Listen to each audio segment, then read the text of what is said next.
innal aina la tadma, innal qalba la yahzan. Ada saatnya mata kita mengalirkan air mata, sebagaimana ada saatnya hati kita merasakan kesedihan. Kita menangis, mengalirkan air mata. Ini bagian dari menunjukkan bahwa ada kelembutan-kelembutan di dalam hati kita yang diberikan oleh Allah Subhanahu wa ta'ala. Hanya saja seringkali kita menangis karena musibah yang kita alami. Seringkali kita menangis karena kesedihan yang kita hadapi. Jarang sekali dari kita menangis karena kita merasakan takut akan siksa Allah atas dosa yang kita lakukan. Dan jarang sekali kita menangis karena sebagai bentuk rasa syukur nikmat yang diberikan oleh Allah kepada kita sekalian. Rasulullah Shallallahu Alaihi Wasallam, manusia pertama yang patut kita jadikan teladan. Seringkali beliau menangis untuk menunjukkan rasa syukurnya kepada Allah Subhanahu wa ta'ala. Di dalam satu riwayat, Rasulullah Shallallahu Alaihi Wasallam ketika melakukan sholat malam, qiyamul lail, beliau melakukan sholat begitu baik, begitu khusyuk, sambil menangis mengalirkan air mata. Ketika berdiri beliau menangis, ketika ruku beliau menangis, ketika sujud beliau menangis. Bahkan digambarkan air matanya menetes hingga membasahi dadanya. Hingga ketika sahabat Bilal datang untuk memberitahukan masuknya waktu subuh, beliau melihat Rasulullah masih menangis hingga bertanya, "Ma yubkika ya Rasulullah?" Apa yang menyebabkan kau menangis wahai Rasulullah? "Faqad ghafarallahu laka ma taqaddama min dzambika wa ma ta'akhkhar."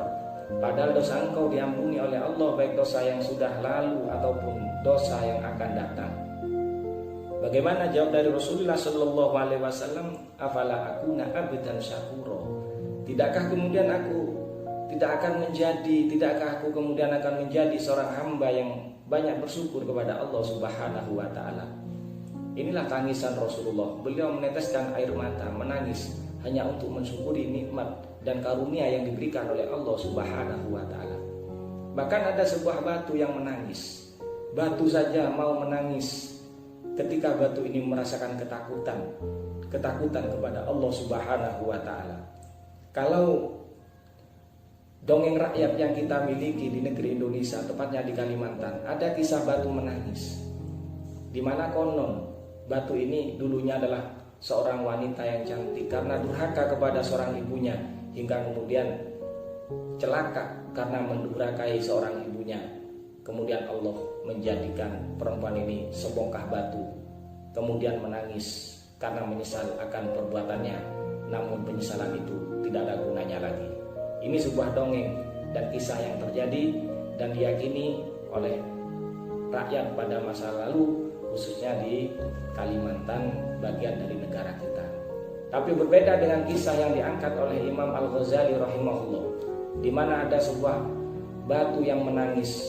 Diriwayatkan bahwa dulu di dalam karyanya Mukasyafatul Qulub Al-Muqarrib ila Hadrati Allamil Ghuyub, bahwasanya ada seorang nabi ketika berjalan, nabi ini kemudian bertemu dan melihat ada sebongkah batu yang mengalirkan air.